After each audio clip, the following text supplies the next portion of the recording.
The year is 985 AD, the North Atlantic. The surface of the ocean is not speckled with sea foam, but with an endless field of debris. Hundreds of planks, barrels of provisions, and human bodies bob on the leaden waves.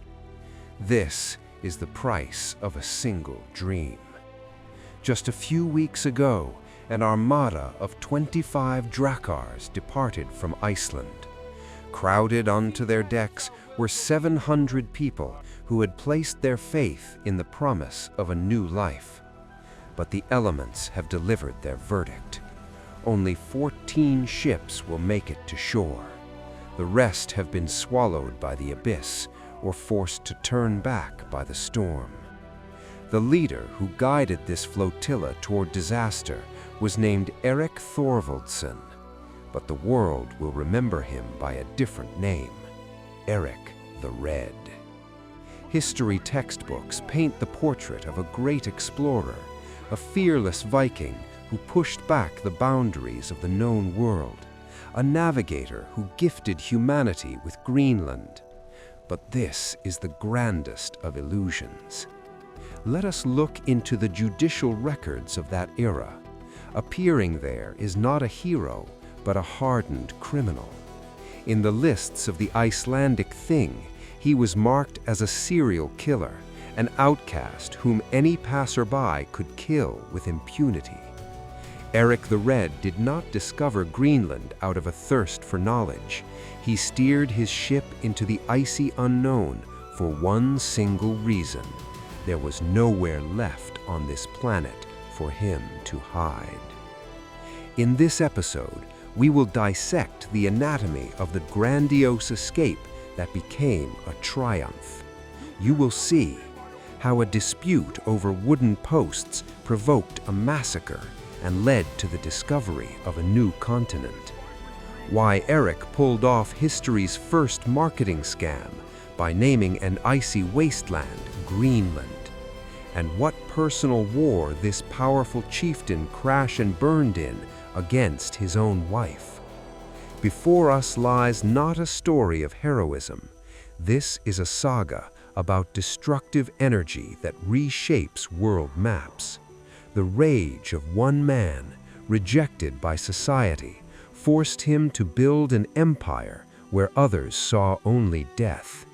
And it was this red-bearded exile who unwittingly opened the gates to America for his son, though he himself never risked stepping across the threshold.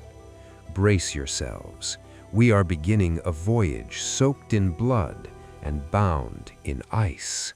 To understand the character of Erik the Red, we must turn to his origins. Let us look at the man who predetermined his son's fate long before the boy ever gripped the handle of a battle axe.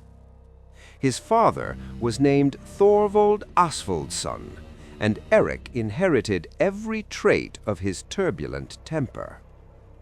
In the 960s, in the Norwegian province of Jæren, Thorvald makes a fatal mistake. The sources state dryly, manslaughter. Behind this laconic word hides the collapse of an entire dynasty.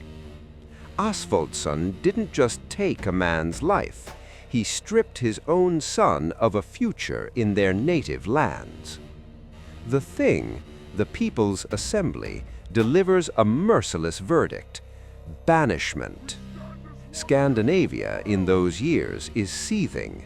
Kings are redrawing borders, laws are becoming harsher. For such hotheads, there is no place left on the old earth.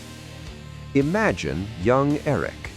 A red-haired boy stands on the deck of a drakkar, watching the jagged cliffs and cold fjords of his native Norway vanish into the fog. He sees not the start of an adventure, but a brand of shame. Before his eyes stands not the image of a hero explorer, but a fugitive kicked out of his home. In that moment, a dangerous truth takes root in the child's consciousness. The world is hostile, and the right to live in it must be torn from it by force. They hold a course for Iceland, but the land of ice has already been parceled out by the time of their arrival. The fertile pastures of the south and west were long ago seized by the descendants of Ingolf Arnarson. Only scraps remain for the exiles. Erik and Thorvald find refuge in the harsh north, in a place called Drangar on the Hornstrandir coast. To call this settlement a farm is to lie. Before them lies an icy desert where the piercing wind strips the skin from your face and the rocky soil yields no crops. Here, on the very edge of the habitable world, the family is doomed to the status of second-class people. They are strangers with a stained reputation.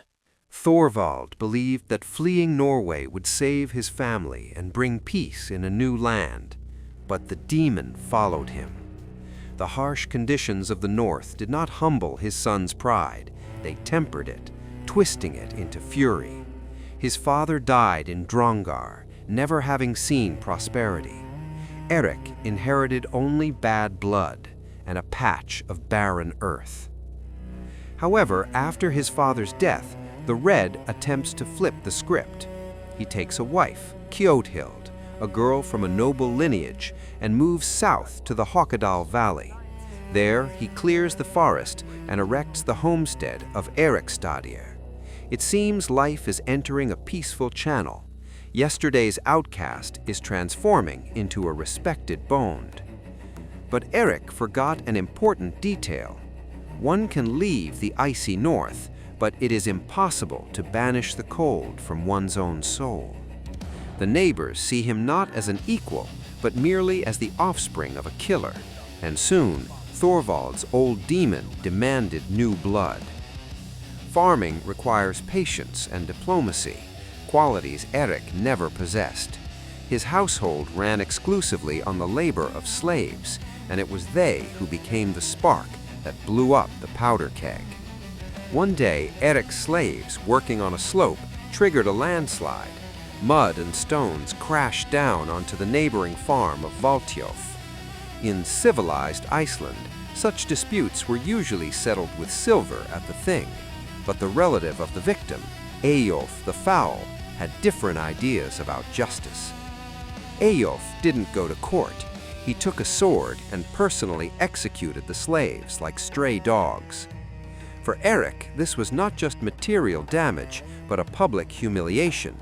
In the Viking code of honor, killing a slave without the owner's permission meant declaring the owner weak and incapable of defending his house.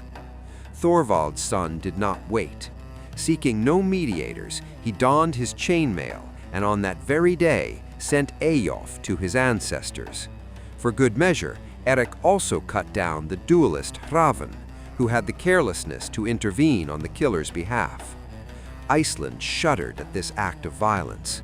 The thing handed down a harsh sentence, banishment from Hakadal. Erik was thrown off the land he had just begun to call his own. The family moves to the islands of Brokey and Oxney. The new plots were inferior to the old ones, but the Red did not break and began building anew. However, during the move, a quarrel flared up that would seem absurd to a modern person, over furniture. But for a man of the 10th century, it was a matter of life and death. Erik had left his setstokker, carved pillars for the high seat, in safekeeping of a neighbor, Thorgest of Breidabulstad. These pillars were not just furniture, they were the sacred core of the home, embodying the clan's luck and the chieftain's authority. When Erik demanded the return of his sanctuary, Thorgest refused. Perhaps he wanted to appropriate the Red's luck or simply humiliate the exile, but this gesture became a declaration of total war. Erik understood. If he swallowed the insult, his authority as a chieftain would vanish forever. he assembled a war band. This was no longer a spontaneous conflict, but a planned military raid on the estate of a powerful Godi. Bursting into Breidabólstad, Erik takes his pillars by force. Thorgest gives chase, and by the fences of Drongar, the two groups clash in a bloody melee. When the ringing of steel fell silent, the bodies of two of Thorgest's children lay on the ground. This was the end. By killing the children of an influential chieftain, Erik signed his own death warrant. Now the entire western quarter of the island mobilized against him. In the spring of 982, the Thorsnes Thing gathered in an atmosphere heated to the limit. His enemies demanded blood. Although Erik found allies, their voices were drowned out in the roar of the crowd, thirsting for retribution. The judges announced the verdict: Skogong, full outlawing. Erik was declared a forest man, stripped of all human rights. Anyone was permitted to kill him on sight, without fear of vengeance. The map of the world transformed into the map of despair for him. In Norway, the executioner's block waited for his father's sins. In Iceland, the ambushes of blood feud enemies. To the south raged the ocean. To the north lay cold death. Cornered, he remembered old sailors' tales about the skerries of Gunnbjorn, far to the west. Outfitting a ship, Erik announced he was going to seek that land. In his eyes, there was no thrill of the explorer, only the cold determination of a wolf. Erik the Red set sail not for the sake of discovery. He set sail to survive. Erik raises the sail. At his disposal are no maps, no pilot books, no guarantees. He is guided only by an old, half-forgotten maritime legend. 80 years prior, the ship of the Norwegian Gunnbjorn Olsen was swept far to the west by a storm. Upon returning, the sailor swore he saw skerries, rocky islands on the horizon. Since then, no one had dared to verify his words. The ocean to the west of Iceland was reputed to be the edge of the world, beyond which opened only an abyss filled with monsters. But for Erik the Red, this dead-end route turned into a lifeline. The sailor sets a course straight into the heart of the stormy Atlantic. Before us is not merely a journey, but an all-in gamble. Gunnbjorn's mistake would doom Erik's family to starvation and death amidst the waves. But if his predecessor was right, it would grant them a land where the laws of the Icelandic Thing hold no power. After several days of sailing, the horizon ceases to be empty. A colossal white wall rises out of the fog. Erik sees land, but he finds something entirely different from what a farmer dreams of. The eastern coast of Greenland is a refuge for the desperate. Frozen solid ground slides directly into the ocean, crumbling into icebergs the size of cathedrals. The coastline is blocked by a multi-meter layer of pack ice drifting from the North Pole. Landing here is impossible. Any ship risking a closer approach would be crushed by cold jaws in a matter of minutes. A normal man would have turned back. Erik stubbornly bears south. He sails along this wall of death day after day, week after week, searching for a breach in the continent's frozen mass. He rounds the southern tip of the land, Cape Farewell, where the currents of two oceans collide, spawning some of the most dangerous waters on the planet. And then, a miracle happens. Once the Drakkar rounds the cape and heads slightly north up the western coast, the picture changes. The white silence retreats into the depths of the mainland. A system of deep fjords opens before the exiles, protected from ocean winds by high mountains. The Drakkar steers the vessel deep into one of the bays. What he sees makes his eyes go wide. Here, just a couple of 100 kilometers from the frozen wasteland, birch groves rustle. The earth is covered with a carpet of lush grass, and salmon splash in the rivers. The climate in these sheltered fjords turns out to be milder than in Iceland. Before him is not just a sanctuary, these are rich pastures. The most mysterious period of Erik's life begins. 3 years of total radio silence.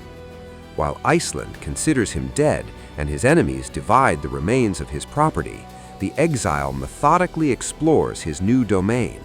He isn't just hiding, he is compiling a cadastral survey of an entire continent. The man enters every fjord, checks the depth of the rivers, assesses the quality of the soil. He bestows names on geographical features like the Creator making the world anew. The largest and most fertile bay he names, without a shred of modesty, Erik's Fjord. The island at the entrance becomes Erik's Island. In this moment, the true scale of his personality manifests. The exile doesn't feel like a fugitive, he feels like a king. Look at this scene from a bird's-eye view.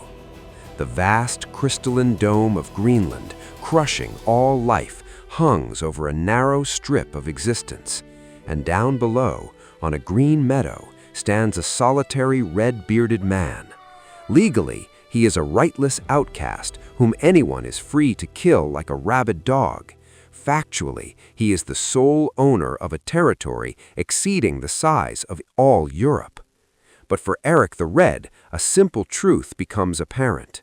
A king without subjects is just a hermit. The land is magnificent. The walruses on the haulouts promise wealth equal to gold, but one cannot survive here alone. To build an empire, he needs people. He requires the very neighbors who drove him away. The term of his banishment expires in 985. Erik the Red turns his ship east. He returns to Iceland, not with an apology, but with a plan that will go into history as the greatest scam of the Viking Age. Summer, 985 AD. The 3-year exile has ended. Erik the Red returns to Iceland not as a repentant criminal.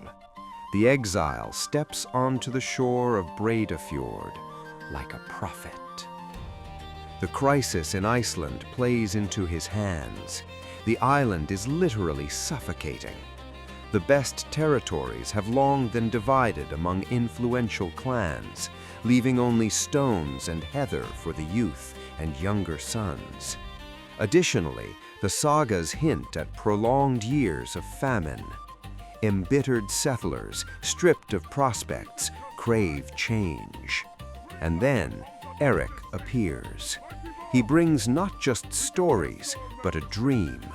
The Red paints vivid pictures of lands in the west where the fjords teem with fish and the pastures are so rich that the livestock cannot eat the grass fast enough. It is here that Thorvaldsson executes his most cunning maneuver. From a modern perspective, this move looks like the first marketing scam of a continental scale in history. The trickster understands. No one will set off into the unknown if you call it Snowland or Ice Ridge. Families need hope, and Erik gives them a name. The chronicler Erik Thorvaldsson in the Book of Icelanders cites the chieftain's cynical explanation. Colonists will sail there more willingly if the land has a good name. Thus was born Greenland. Green land. Hidden behind this name was not merely deception, but cold social engineering. Erik was selling frozen Icelanders an image of paradise, knowing full well that 85% of this territory was shackled in eternal ice. But the harsh truth would not compel people to load their wives and children onto wooden ships. Why did he need this? Why not live in Greenland alone, enjoying the freedom? Because a Viking is a social creature. Erik understood, one man on a wild shore is simply a survivor. 100 is a settlement, but 1,000 is already a state. He required blacksmiths to forge iron and women for the weaving looms. He needed warriors for protection and, most importantly, for his bruised ego, subjects. In Norway, he was a nobody. In Iceland, an outcast. In Greenland, he planned to be the supreme chieftain. The Red was recruiting not comrades, but a resource to build his own greatness. The effect exceeded all expectations. In Breiðafjord and Borgarfjord, an unprecedented bustle begins. Desperate families sell their farms, slaughter excess livestock, and prepare tons of dried meat. 25 ships are outfitted for the journey. The scale is staggering. This is not a light flotilla, but heavy cargo Norse, packed to the brim, tools, grain, timber, water. On board this armada are, by various estimates, up to 800 people. For 10th century Iceland, this is a tectonic demographic shock. It is as if today a small city decided in its entirety to relocate to Mars. Look closely at this scene. Erik stands on the stern of the flagship. The wind ruffles his red beard. He looks upon hundreds of people who have entrusted him with their lives. In their eyes is the thirst to see the green land. But the chieftain himself realizes the truth. He understands that beyond the horizon, what awaits them are not endless meadows, but a narrow strip of life between the ice sheet and the stormy ocean.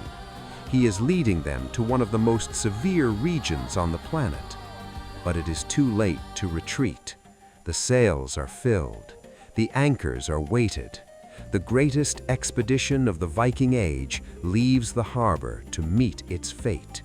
And the ocean is already preparing a terrible price for their gullibility. The flotilla moves into the open ocean. 25 ships laden with livestock, tools, and hopes slowly melt beyond the horizon. But the Atlantic does not forgive audacity. Halfway to the goal, a monstrous storm engulfs the fleet. The saga of Erik the Red dryly but horribly records the result of the catastrophe. Some turned back, the rest perished. Of the 25 pennants, only 14 reached the shore. Imagine Erik's state of mind. He stands on the deck, gripping the icy gunwale. The storm roars all around. The chieftain watches as a neighboring Nor, overloaded with belongings, simply vanishes into a leaden wave. No screams, no debris, only foam. It is not just people drowning in this abyss. Trust is dying. Erik promised them paradise, but led them into an inferno. Half the expedition is destroyed before a settler's foot even touches dry land. This voyage became a baptism by blood. The survivors enter the fjords, and here the bitter irony of Erik's design reveals itself to them. People sailed to a green land only to discover narrow strips of sod trapped between a colossal glacial shield and a cold sea. However, the Red leaves his comrades no time for doubt. He acts like a monarch. The chieftain claims the best plot of land in the depths of the longest fjord for himself. He names the fjord Eriksfjord and his estate Brattahlid, which means steep slope. Erik distributes lands among his inner circle, Herjolf, Ketil, Raffin. Thus, a new aristocracy is born, bound by a mutual pledge of survival. Here, at the end of the world, his word transforms into law. In Norway, he was judged. In Iceland, he was banished. In Greenland, he is the absolute ruler. Why did they stay? Why didn't they turn back at the first opportunity? The answer lay not in the grass, but in the cold waves.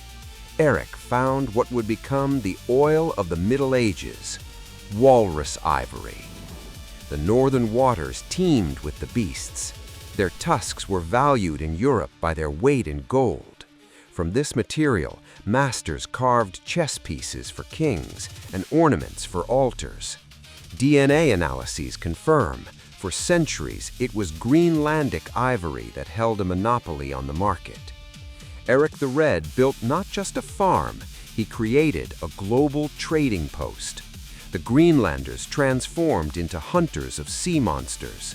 Risking their lives in the northern hunting grounds, they extracted white gold to barter for iron, timber, and grain.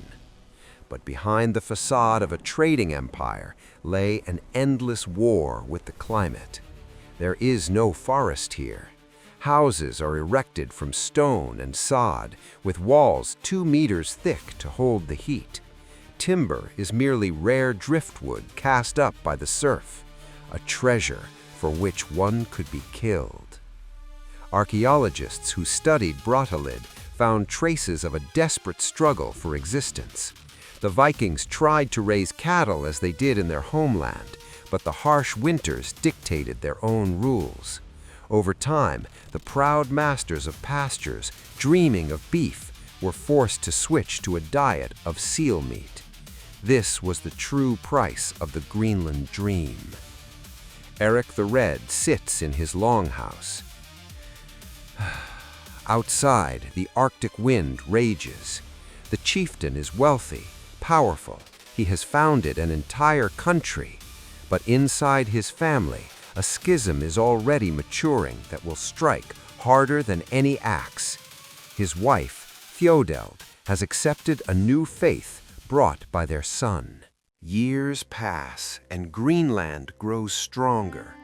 By the year 1000, Erik the Red reaches the zenith of his power. He is now the paramount chieftain and full master of the icy island. However, the main threat to his authority arrived not under the sail of an enemy Drakkar, but on the ship of his own son. After a long absence, a familiar keel appears on the horizon. Leif Erikson returns from Norway. The youth left home the heir of a pagan, but returned as a conduit for a new faith. At the court of King Olaf Tryggvason, he accepted baptism. The monarch, enforcing Christianity in Scandinavia with an iron hand, entrusted Leif with a special mission: to bow Greenland before the White Christ. Along with overseas goods, the son lands a Catholic priest on the shore. Erik sees this not simply as a change of rituals, but as open betrayal. All his life he fled from kings who imposed their will. He built a world where power belongs to the thing and free men. Now his own offspring brings a faith demanding submission to an overseas monarch and a foreign god. The family discord quickly escalates into a real war.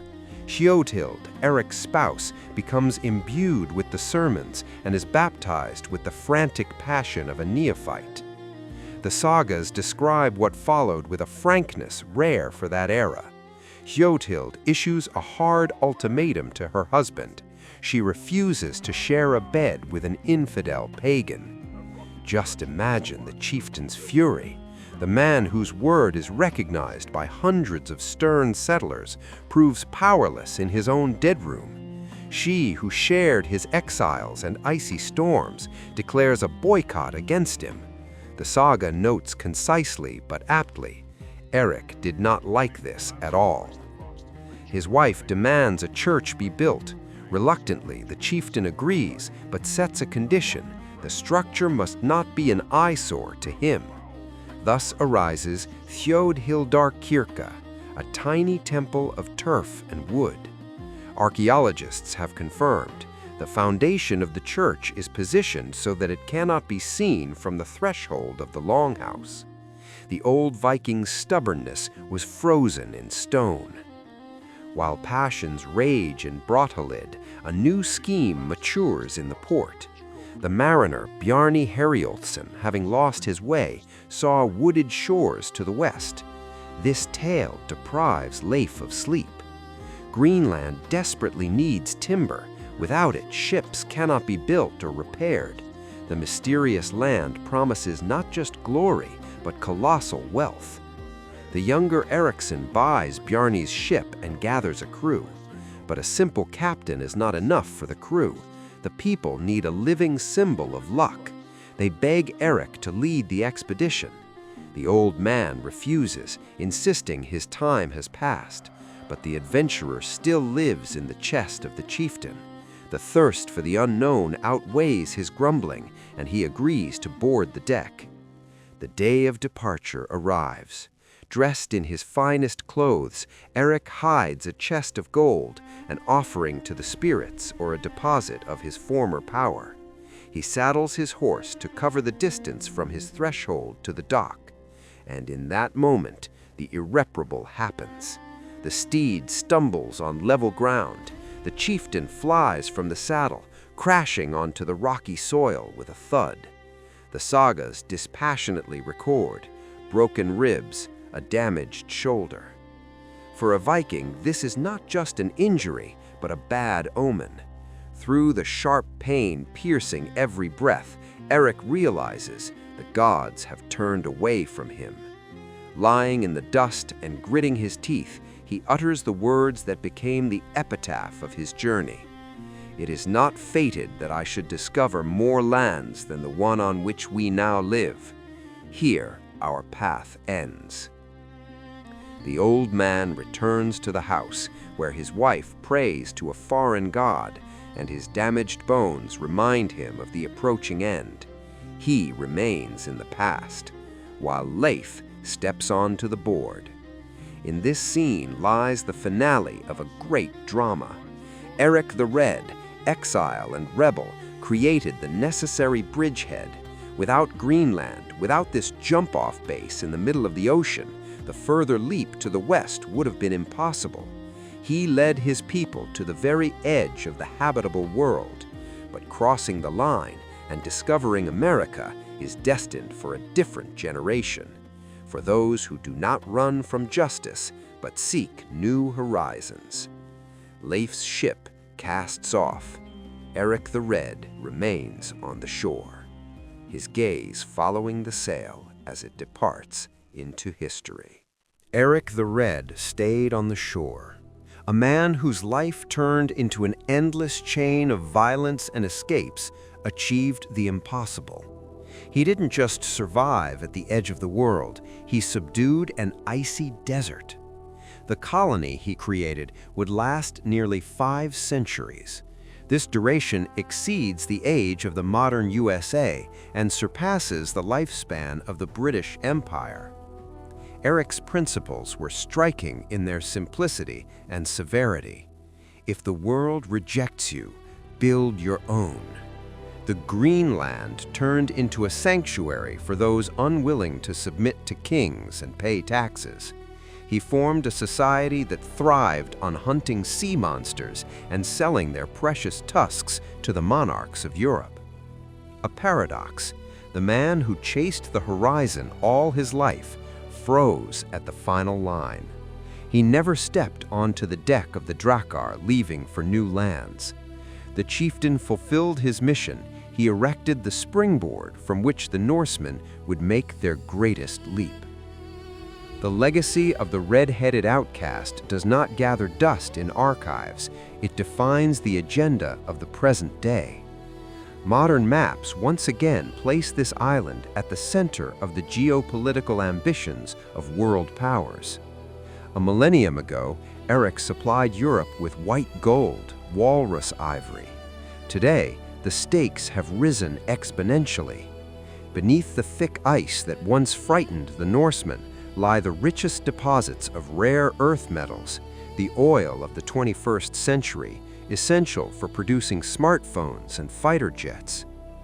Current Greenland is not an abandoned edge, but a strategic bridgehead and the key to controlling the Arctic shelf. A silent but furious diplomatic struggle is being waged for these cliffs. Erik's great lie about a bountiful land has turned into a prophecy centuries later. He discerned potential here that humanity has realized only now. But in the year 1000, centuries remained before these discoveries. Erik the Red, limping heavily, returns to his house in Brattahlid.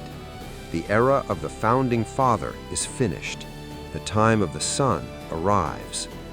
Leif Erikson stands still on the deck, peering into the western horizon, toward where the sky merges with the ocean, hiding an entire continent that Europe will not know about for another 500 years. In the next episode, we will leave the Greenlandic fjords. Our course is set for lands where wild grapes grow and where Viking steel will meet resistance that cannot be crushed by force. Vinland awaits us. We are discovering America.